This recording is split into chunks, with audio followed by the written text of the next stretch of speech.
അപ്പോൾ guys good morning to everyone. അപ്പോൾ ഇന്നാണ് നമ്മുടെ വണ്ടിയുടെ ഡെലിവറി വന്നേക്കുന്നത്. രാവിലെ തന്നെ ഇറങ്ങിയിട്ടുണ്ട്. അപ്പോൾ നമ്മൾ മാല മേടിക്കാനായിട്ട് മാർക്കറ്റിലേക്ക്. ഇപ്പം നമുക്ക് മാല മേടിക്കാം, സെറ്റാക്കി റൂമിലേക്ക് പോവാം, കുളിച്ച് ഫ്രഷ് ആവാം, പ്രകാശ് അവിടെ വണ്ടി എടുത്തിട്ടുണ്ട്. അങ്ങനെ പൂ മാർക്കറ്റിനെ ലക്ഷ്യമാക്കി രണ്ട് സാരഥികളും പിന്നാലെ ഞാൻ നടക്കുകയാണ്.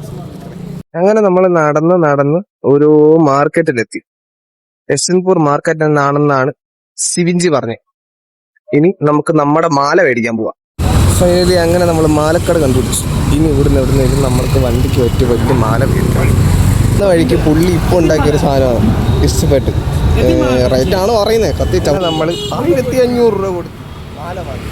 സിവിഞ്ചി നമുക്ക് മുല്ലപ്പൂമാല മേടിക്കാമെന്ന് പറഞ്ഞു. മുല്ലപ്പൂമാല മേടിക്കാം. ഇവിടെ നടന്നപ്പോഴാണ് സാധനം കണ്ടത്.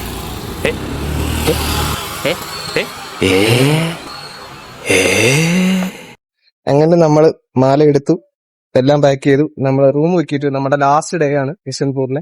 നമ്മൾ ഇനി പ്രകാശിലേക്ക്, നമ്മൾ പ്രകാശിന്റെ മടയിലേക്ക് വന്നു. നീ കിടക്കുന്ന നമ്മുടെ വണ്ടി പോവാൻ റെഡി ആയിട്ട് ഇനി അങ്ങനെ നമ്മുടെ 2 മുതലാളിമാരും നമ്മുടെ വണ്ടി എടുത്തെത്തിരിക്കുകയാണ്. വണ്ടി ഏകദേശം ഇങ്ങനെ വണ്ടി നമ്മുടെ വാട്ടർ ടെസ്റ്റിന് കയറാനായിട്ട് നിൽക്കുക. അപ്പൊ ഞാനിങ്ങനെ വീഡിയോ എടുക്കാനൊക്കെ ആയിട്ട് ഇങ്ങനെ നിൽക്കുന്നത്. അപ്പൊ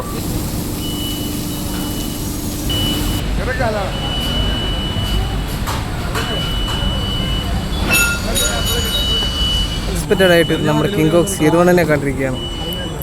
മുതലാളിമാർ അവിടെ ഇങ്ങനെ വെയിറ്റ് ചെയ്തിരിക്കുക നമ്മുടെ വണ്ടി ഇറങ്ങാനായിട്ട്.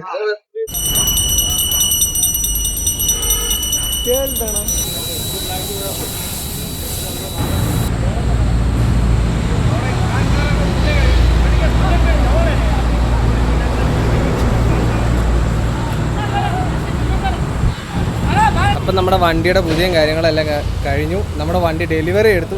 ഇനി നമ്മൾ നേരെ നമ്മുടെ നാട്ടിലേക്ക് പോവാം. ഒറ്റ വെടിയിൽ എന്തെങ്കിലും കഴിക്കുക വേണം. അപ്പോൾ നമുക്ക് നാട്ടിൽ പോയിട്ട് കാണാം. ബൈ.